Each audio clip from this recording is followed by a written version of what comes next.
오늘은 무패로 은퇴를 발표한 중량급 실력자 안드레 워드의 복싱 팁 영상을 준비했습니다. 참고로 워드는 2004년 데뷔하여 2011년 칼프로츠를 이기며 슈퍼미드급 통합 챔피언에 등극하고 2016년에는 세르게 코발레프를 KO시키며 라이트 헤비급마저 천하통일해버리고 32승 무패라는 전적으로 은퇴를 발표한 복서입니다. 복싱을 얼마나 잘하면 복싱 팬들은 그에게 SOG, 신의 아들이라는 별명을 붙여줄 정도입니다. In order to do what you do under the lights for a big fight, you got to have not just preparation, but the right preparation. You know, me and my coach, we do a lot of drills, working the same stuff over and over and over for a particular fighter that we're going to fight. You know, just the basics, man. We're always perfecting the basics. In terms of the basic, there is no more basic than the jab. In your case, the left jab, which I feel the most important punch in boxing. What do you think? I agree. A jab can set up a lot for you, and a jab can also get you out of a lot of trouble. You get hit with a big shot and you're hurt, that jab can keep a guy off of you and keep him out of range, and it also allows you can win around with a jab if you know how to use it. Distance, leverage, timing, a lot of that is set up with the jab. One of the things I love that you do is you fence with it, you know, to get that distance. Give us a little illustration here of Andre Ward's jab, fencing, setting up. Well, I'll give you an example, even with a southpaw. You turn this way for a second. When I fought Chad Dawson, it allows me to touch him, feel him, and then boom, come over the top at the same time. And he doesn't know if I'm gonna parry with it or if I'm gonna feint and come over the top. So this is just something that allows me to not only get in range to punch, but it allows me to get out of range. Throw a punch at me. Then out. Control you with this. Can move you. Can block with it. And keep this here. If I got my right hand up to protect from a hook, you can throw whatever you want to throw. I'm in here. See, Floyd Mayweather does a shoulder roll. He's got this up to protect from a hook. And he's got this shoulder, throw the right hand. Sometimes he'll roll. He's perfected that. Yeah. I was always taught to use this. So when you throw a right hand at me, throw a right hand, and here, and counter, boom. I can, boom, make it real discouraging for you to want to punch. Yeah. If I don't want you to hit me. By the way, since we're on that topic and so many of the young fighters have picked up off that, it's great defensively. But I think that style, that Philly crab, I think it minimizes your offense. Yeah. Your thoughts? Well, you just got to know when to use it. Now, if I want to rest in a round, that's when I go to what we call my prevent. You just called it the Philly crab, where I got this hand up and I'm controlling you.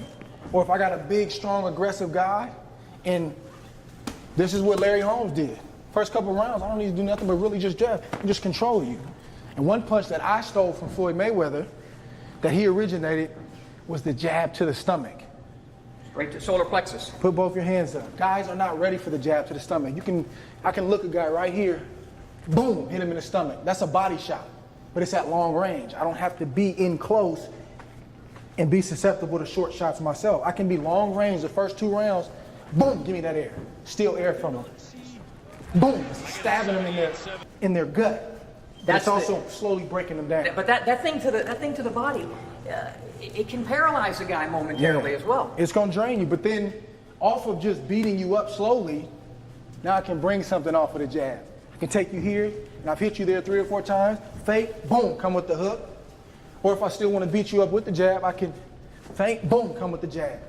I can do that all night long, and then I look you here, boom, I go back downstairs, and that's just discouraging. Everything's a target. Everything's a target. And, you know, I'm a clean fighter. Sometimes things, you know, you hit a guy and it's a foul or whatever, but it's not intentional. But the main goal is I want to beat you up, and I want to break you down.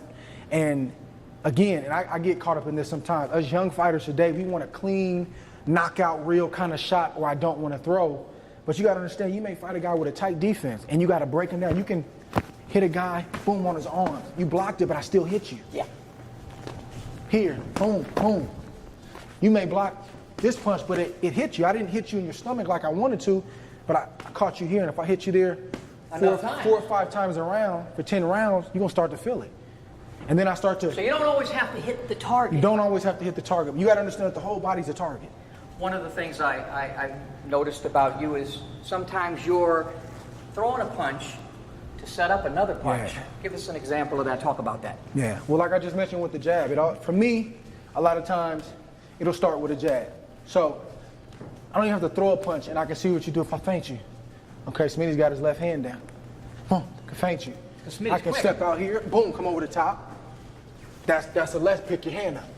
Sometimes I feint this way, boom, and the guy will drop that. So I say, okay, I feinted him one time. We feint him again, okay, did it again. Feint him a third time, I got him. Boom, boom, boom. Come with 2 or 3 shots because every time I feinted you, you dropped it. You dropped it.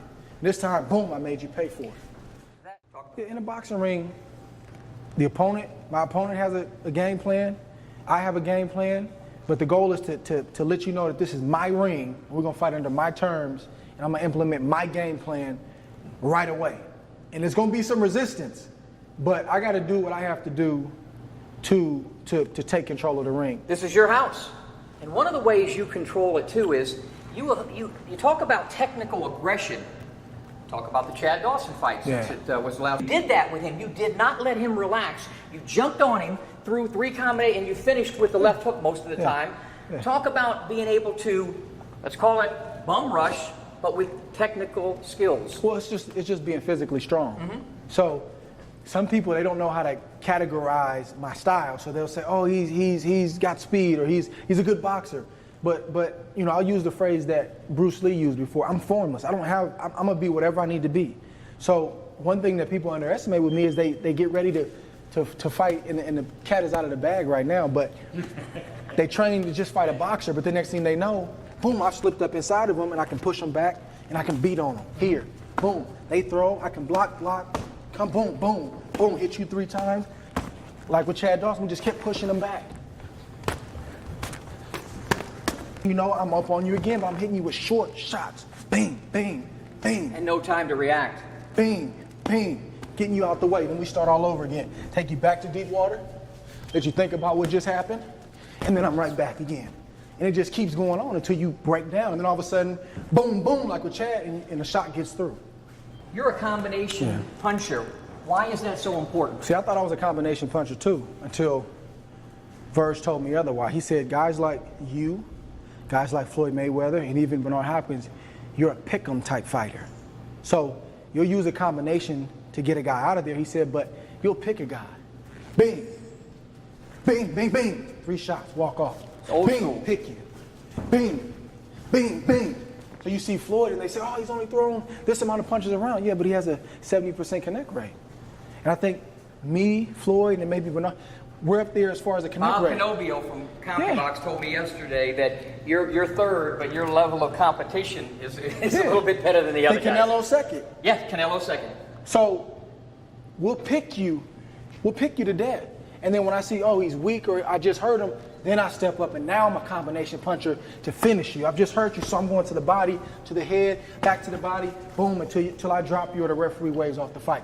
But in between there, I'm going to pick you. Physically strong dude.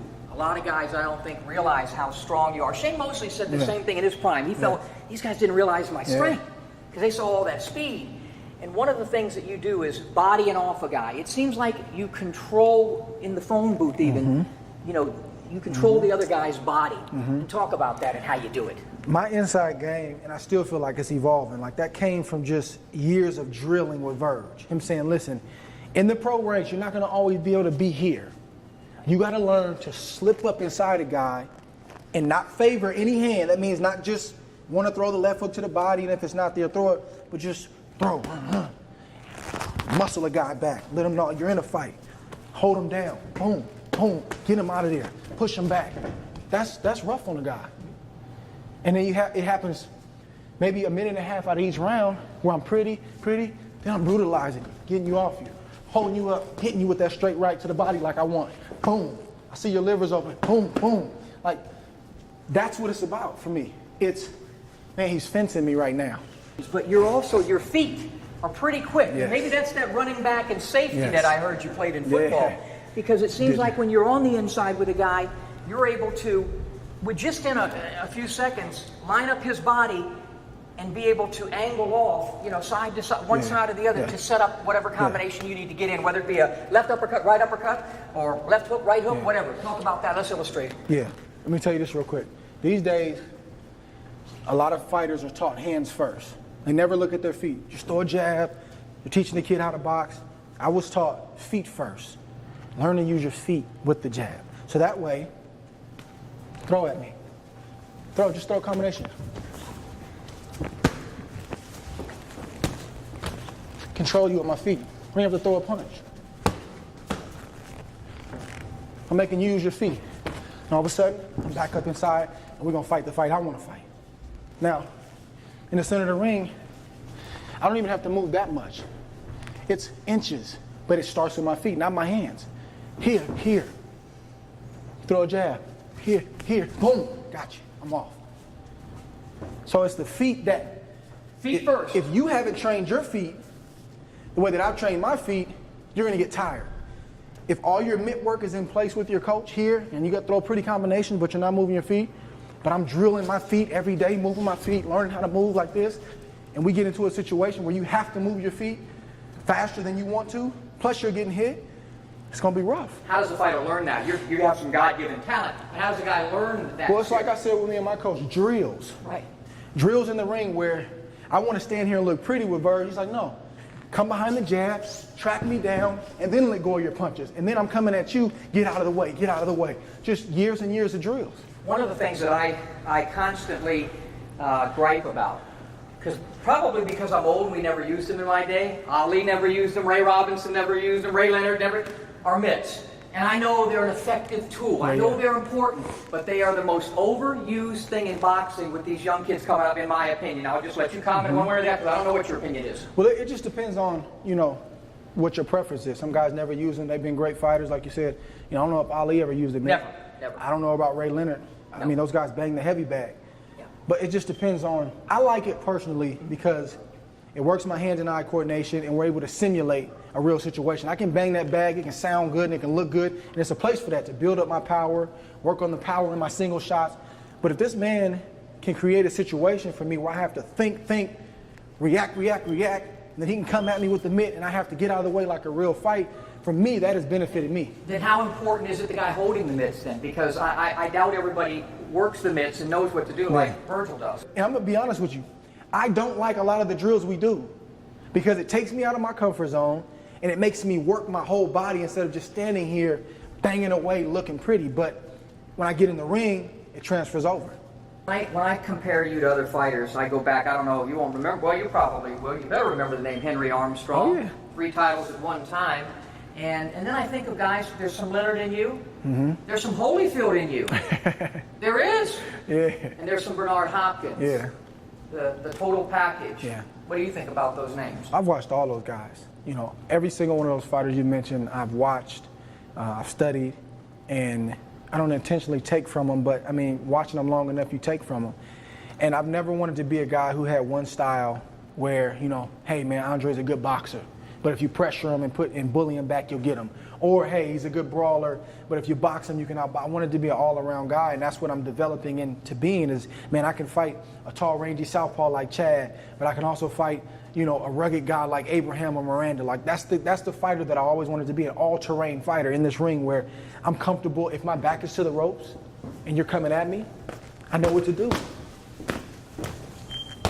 I'm comfortable in the center of the ring. I can counter, I can do. I'm comfortable backing you up if I got to push you back. This whole ring, I want to be comfortable. I don't want to have an area that makes me nervous.